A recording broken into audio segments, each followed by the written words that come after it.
नमस्कार, मैं डॉक्टर हेमंत शर्मा आज आपको नेक इंजरीज के बारे में बताने जा रहा हूँ। नेक मतलब ये गर्दन आपको दिख रही है, ठीक है।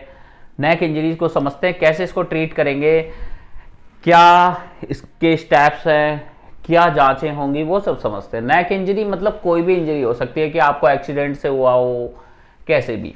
तो नेक इंजरी को क्लासिफाई किया जाता है, जैसे ये स्टर्नम है, स्टर्नम और क्लेविकल से लेके क्रिकॉइड तक। क्रिकॉइड तक फर्स्ट जोन, क्रिकॉइड के बाद एंगल ऑफ मैंडिबल तक second zone, angle of mandible से लेके बेस ऑफ स्काल्प या ऑक्सीपिट रीजन तक जोन 3।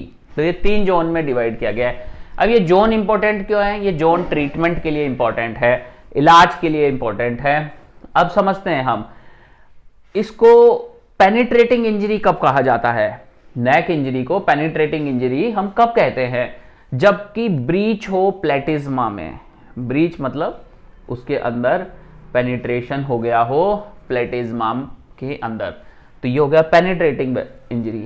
अब जो नेक इंजरीज होती है वो कैसे कैसे हो सकती है भाई? आपका हो सकता है ईसोफेगियल इंजरी हो गई हो नेक में, तो पेशेंट 6 घंटे 12 घंटे जी सकता है, ठीक है। उसके अलावा थायराइड कार्टिलेजियस इंजरी रहा हो आपको, क्रिकॉइड इंजरी हुआ हो, ठीक है, ट्रैकियल इंजरी रहा हो, या फिर वस्कुलर इंजरी। वस्कुलर इंजरी से पेशेंट बहुत जल्दी जा सकता है। तो वस्कुलर इंजरीज को हम 2 तरीके से डिवाइड करते हैं।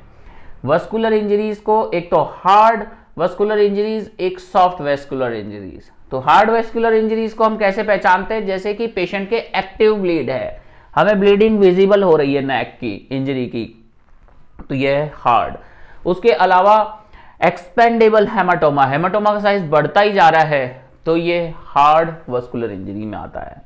उसके अलावा पेशेंट का पल्साटाइल हेमाटोमा, तो कोई आर्टेरियल ब्लीड है, जैसे हेमाटोमा हो गया नेक पे लगने के बाद और वो पल्सेट कर रहा है, तो पल्साटाइल। या पेशेंट शॉक में है, तो ये हार्ड वस्कुलर इंजरी हो सकती है। अब एक होता है हार्ड वस्कुलर इंजरी, एक इमरजेंसी है, इमीडिएट एक्शन लेना है। एक होता है सॉफ्ट वस्कुलर इंजरीज। तो सॉफ्ट वस्कुलर इंजरीज के अंदर क्या क्या आता है? जैसे पेशेंट को हॉर्सनेस ऑफ वॉइस, गला एकदम घोड़े की जैसी आवाज निकल रही, तो ये मतलब इजी नहीं है, ये भी डेंजर है। उसके अलावा स्ट्राइडर हो, स्ट्राइडर, या फिर पेशेंट का अल्टर्ड सेंसोरियम हो, हमें विजिबल नहीं हो रही कोई ब्लीडिंग, पर ये चीजें डेंजर हो सकता है। वस्कुलर इंजरी इंडिकेट करता है नेक इंजरी में।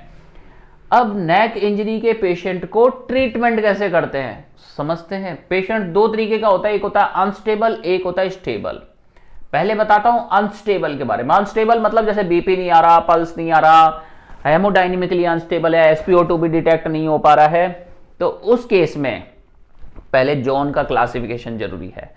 अगर जोन 1 और 3 है तो समझते हैं अनस्टेबल पेशेंट में अगर फर्स्ट ट्रीटमेंट करना है तो जोन इंपॉर्टेंट रहेगा। जोन को मैं आपको समझाता हूं। अगर जैसे जोन 1 और 3 है तो हम ऑपरेट नहीं करेंगे, एक्सप्लोरेशन करते हैं, नेक एक्सप्लोरेशन तुरंत, पर वो जोन 2 के लिए। क्योंकि अब जोन 1 और 3 क्यों नहीं एक्सप्लोर कर पा रहे? यहां पे बोनी स्ट्रक्चर है तो बोन को हटाना पड़ेगा, इसलिए, ठीक है। तो अब जैसे जोन 1 और 3 में इन्वॉल्वमेंट है, पेशेंट अनस्टेबल है, तो हम करेंगे एंजियो एम्बोलाइजेशन। एंजियो एम्बोलाइजेशन, अगर इससे ब्लीडिंग नहीं रुक रही तो फिर हम क्या कर सकते हैं? पेशेंट को नेक एक्सप्लोरेशन करेंगे इंस्पाइट ऑफ एनी जोन, ठीक है। ये चीज समझ में आई? अगर जोन 2 में है ब्लीडिंग तो सीधा नेक एक्सप्लोरेशन, जोन 1 और 3 में है तो एंजियो एम्बोलाइजेशन, ये फेल हुआ तो सीधा हम नेक एक्सप्लोरेशन करेंगे। अब बात करते हैं स्टेबल पेशेंट की। पेशेंट स्टेबल है, नेक इंजरी है, तो हम क्या करेंगे? सीटी एंजियो करेंगे। सीटी एंजियो अगर नॉर्मल है तो कुछ नहीं, पेशेंट को एडमिट करेंगे और ऑब्जर्वेशन करेंगे, इंपॉर्टेंट। अगर सीटी एंजियो में कोई डिफेक्ट है, कोई ब्लीडिंग है, तो हम सीटी एंजियो में ब्लीडिंग है तो फिर स्टेबल पेशेंट में एंजियो एम्बोलाइजेशन करेंगे। एंजियो एम्बोलाइजेशन से ठीक नहीं होता तो फिर हम वापस नेक एक्सप्लोरेशन करेंगे, चाहे स्टेबल पेशेंट हो। ये चीज समझ में आई? उसके अलावा एक चीज और होती है नेक इंजरी में, ब्लंट सेरिब्रोवस्कुलर इंजरीज। इसकी क्लासिफिकेशन को बोलते हैं डैनवर्स ग्रेडिंग। ग्रेड 1, 2, 3, 4, 5 ग्रेडिंग होती है। तो फर्स्ट ग्रेड में आता है ब्लंट सेरिब्रोवस्कुलर इंजरी में intraluminal thrombosis raised. Intimal flap होगा जिसका लेस देन 25% स्टेनोसिस होता है फर्स्ट ग्रेड में। सेकंड ग्रेड में होता है more than 25% stenosis. Third grade में होता है सूडो एनुरिज्म। फोर्थ ग्रेड में होता है 100% obliteration and fifth is transaction. ये काफी डेंजर चीज हो गई फिफ्थ ग्रेडिंग। तो हम समझते हैं, देखो नेक इंजरी, ये मैंने आपको बताया नेक इंजरी को ऐसे ट्रीट करते हैं, ऐसे मैनेज करते हैं, ये चीजें होनी चाहिए, कब एडमिट करना है, कब एडमिट नहीं करना है। कई बार नेक इंजरी सुपरफिशियल भी होती है, जैसे कि आज मैंने देखा ट्रॉमा सेंटर में काम करते वक्त सिंपल लेसरेटेड वुंड था, हाँ, पर उसके अंदर मल्टीपल कास्ट थे जो कि इंपैक्टेड नहीं थे, तो छोटे छोटे मैंने निकाल दिया। आरटीए एक्सीडेंट का केस था, ठीक है, मैंने निकाल दिया। अगर कांच इंपैक्टेड है, फंसा हुआ है, तो कभी भी हाथ मत लगाना, निकालने की कोशिश मत करना, ओटी में जाके निकालना। हो सकता है कोई वेसल्स और आपकी ब्लीडिंग फिर रोके नहीं पेशेंट की, तो ये याद रखना है। तो ये चीजें ध्यान रखनी है। वुंड को वॉश करना होता है, फिर वॉश करने के बाद एक्सरे वगैरह करा लो, कोई फॉरेन बॉडी तो नहीं है, उसके बाद फिर आप वॉश करके उसको स्टिच ले सकते हैं। देखो वीडियो अच्छा लगता है लाइक करें, चैनल पे नए हैं सब्सक्राइब कर ले, और ऐसे वीडियोस जानने के लिए आप इस चैनल पे बने रहें।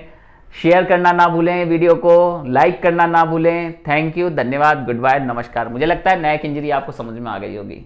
धन्यवाद।